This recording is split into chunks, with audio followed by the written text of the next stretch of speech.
पाकिस्तान ने जनूबी अफ्रीका से T20 का बदला ले लिया। दूसरे वनडे में 81 रन से शिकस्त। 3 मैचेस की सीरीज 2-0 से पाकिस्तान के नाम।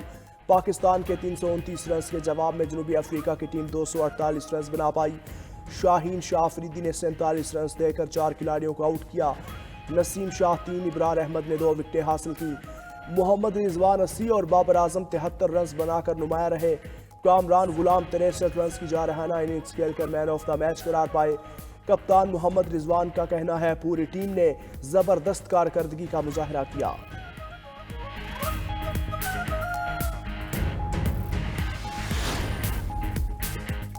वज़ीर-ए-आज़म शहबाज शरीफ की पाकिस्तान क्रिकेट टीम को जनूबी अफ्रीका के खिलाफ वनडे सीरीज जीतने पर मुबारकबाद। वज़ीर-ए-आज़म की पाकिस्तान क्रिकेट टीम के खिलाड़ियों, कोचेस, चेयरमैन PCB और मुतल्लिका हुक्काम की मेहनत की पज़िराई।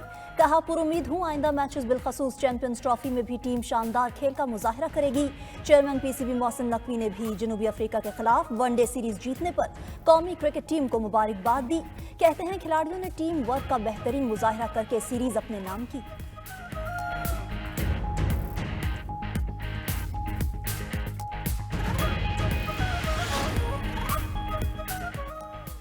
मदारिस रजिस्ट्रेशन बिल के मामले पर अहम पेशरफ्त। वज़ीर-ए-आज़म शहबाज शरीफ का मौलाना फजलुर रहमान से राब्ता। मौलाना को मुलाकात के लिए मदऊ कर लिया।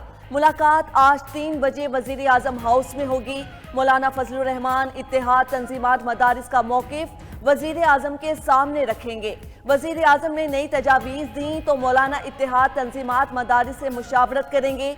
वज़ीर-ए-आज़म के राब्ते के बाद मौलाना फजलुर रहमान का मुफ्ती तकी उस्मानी से राब्ता।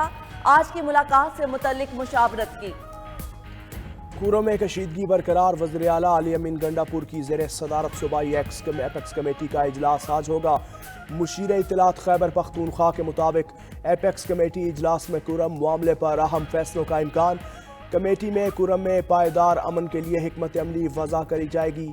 इजलास में बंकर्स और असलहे के खात्मे के हवाले से अहम पेशरफ्त का इम्कान। एपेक्स कमेटी में आला सिविल और अस्करी क़यादत शिरकत करेंगे। बैरिस्टर सैफ कहते हैं बंकर्स और असलहे के खात्मे के बगैर पायदार अमन मुमकिन नहीं।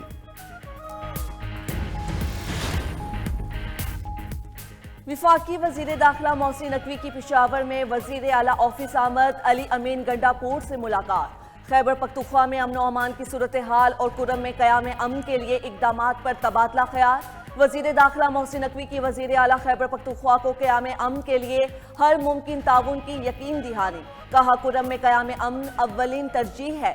तमाम स्टेक होल्डर्स की मुशावरत से कुर्रम में पायदार अमन का क़याम के लिए मुतालबा करते हैं। अली अमीन गंडापुर ने कहा कि मिलकर दहशतगर्दी के अफरियत का मुकाबला करेंगे। इस्लामाबाद हाई कोर्ट का इस्लामाबाद इलेक्शन ट्राइब्यूनल से मुतालिक एक और बड़ा हुक्म। NA 47 के बाद NA 48 की इलेक्शन ट्राइब्यूनल की कार्रवाई भी रोक दी। अदालत ने अली बुखारी की इलेक्शन पटिशन की हद तक भी इलेक्शन ट्राइब्यूनल को कार्रवाई से रोक दिया। इस्लामाबाद हाई कोर्ट ने फरीकैन को नोटिस जारी करके जवाब तलब कर लिया। इलेक्शन ट्राइब्यूनल अब 2 हलकों से मुताल्लिक कार्रवाई आगे नहीं बढ़ा सकेगा। अली बुखारी ने नए इलेक्शन ट्राइब्यूनल की तैनाती को चैलेंज कर रखा है।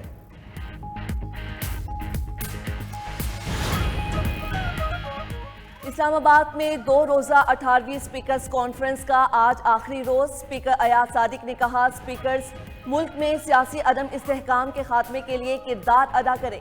तमाम स्पीकर्स को अपनी अपनी असम्बलियों को मजीद फ़आल बनाना होगा। चेयरमैन सेनेट यूसुफ रजा गिलानी ने कॉन्फ्रेंस से खिताब में कहा, 18वीं तरमीम मुल्क की जमहूरी तारीख में अहम पेशरफ्त साबित हुई। पाकिस्तान में हकीकी मायनों में पार्लिमानी निज़ाम कायम हुआ। विफाक और सूबों में जमहूरी इदारों की मजबूती और इस्तेदादे कार में इजाफा सबकी मुश्तरका जिम्मेदारी है। पाकिस्तान स्टॉक एक्सचेंज में कारोबार के आगाज पर जबरदस्त तेजी। 100 इंडेक्स में 1097 पॉइंट्स का इजाफा। इंडेक्स में 1,07,000 की नफसियाती हद बहाल। इंटरबैंक मार्केट में डॉलर की कदर में भी कमी। डॉलर की नई कीमत 278 रुपये 28 पैसे की सतह पर आ गई।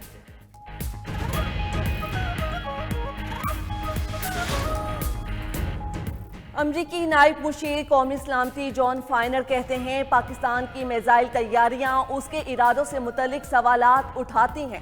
पाकिस्तानी इक़दामात को उभरती हुई धमकी के अलावा کسی اور چیز کے طور پر دیکھنا مشکل ہے۔ پاکستان ایسے میزائل تیار کر رہا ہے جو جنوبی ایشیا سے باہر امریکہ کو نشانہ بنا سکتے ہیں، جبکہ نائب ترجمان امریکی محکمہ خارجہ ویدان پٹیل نے کہا پاکستان کے بیلسٹک میزائل پروگرام سے متعلق تحفظات ہیں۔ طویل فاصلے تک مار کرنے والے بیلسٹک میزائل پروگرام کی حمایت نہ کرنا دیرینہ پالیسی ہے۔ امریکہ ان مسائل پر پاکستانی حکومت سے بات چیت جاری رکھے گا۔ پابندیوں سے دیگر شعبوں میں پاک امریکہ تعلقات متاثر نہیں ہوں گے۔ وزیر اعظم شہباز شریف کی اردوان اور پزشکیان سمیت اہم عالمی رہنماؤں سے ملاقات۔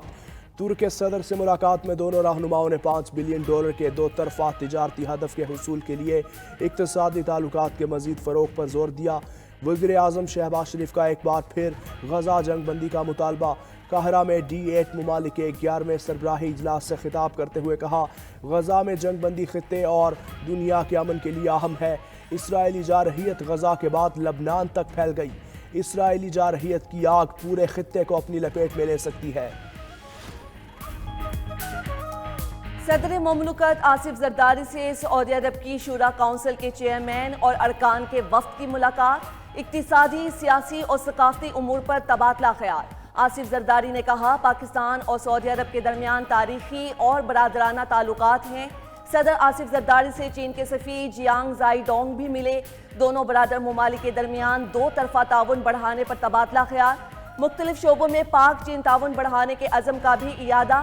صدر سے پاکستان میں فلسطین کے سفیر احمد جواد ربیعی کی ملاقات۔ صدر مملکت کا فلسطینی عوام کے ساتھ یکجہتی کا اظہار۔ کہا پاکستانی عوام فلسطینیوں کی جدوجہد اور تکلیف میں برابر کے شریک ہیں۔ انسانی اسمگلرز کے خلاف FIA متحرک کارروائیاں جاری۔ فیصل آباد میں یونان کشتی حادثے میں ملوث 3 انسانی اسمگلرز کے خلاف مقدمہ درج۔ غفلت برتنے پر FIA کے 2 آفیسر بھی گرفتار۔ متاثرین سے عبدالرؤف نامی ایجنٹ نے یونان جانے کے لیے بھاری رقوم وصول کی۔ ملزمان کے خلاف تفتیش کا دائرہ کار وسیع کر دیا۔ دوسری جانب 2023 میں یونان کشتی حادثے کی سفارشات پر مبنی رپورٹ سامنے آ گئی۔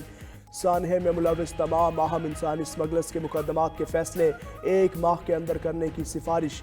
ذرائع کے مطابق رپورٹ میں کہا گیا بیرون ملک مقیم تمام 30 مفرور ملزمان کو انٹرپول کے ذریعے گرفتار کیا جائے۔ کمیٹی 3 ماہ کے اندر ٹرائل مکمل کرنے کے لیے عدالتوں کو ہر ممکن تعاون فراہم کرے گی۔ پاکستان میں انٹرنیٹ کا مسئلہ شدت اختیار کر گیا۔ انٹرنیٹ بندش اور کم سپیڈ کے باعث صارفین سر پکڑ کر بیٹھ گئے۔ آن لائن کاروبار ٹھپ ہو کر رہ گیا۔ انٹرنیٹ بندش اور سست روی سے IT انڈسٹری مشکلات سے دوچار۔ IT انڈسٹری کی تنظیم پاشا نے معاملہ حکومت کے سامنے اٹھا دیا۔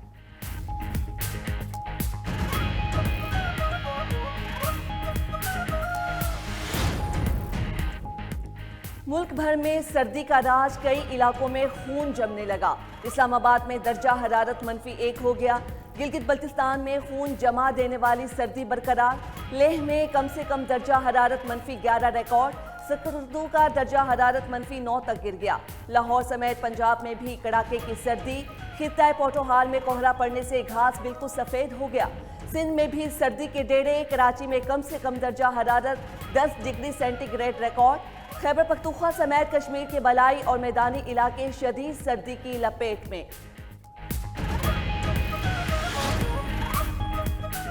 سردی کی شدت میں اضافہ ہوتے ہی گیس کی غیر اعلانیہ لوڈ شیڈنگ بڑھ گئی۔ پنجاب اور سندھ میں بھی گیس لوڈ شیڈنگ کا دورانیہ شدت اختیار کر چکا۔ پشاور سمیت خیبر پختونخوا میں بھی لوڈ شیڈنگ اور گیس پریشر سے صارفین پریشان۔ گیس کی بندش سے بلوچستان میں نظام زندگی متاثر۔ شہریوں کا حکومت سے گیس لوڈ شیڈنگ میں کمی کا مطالبہ۔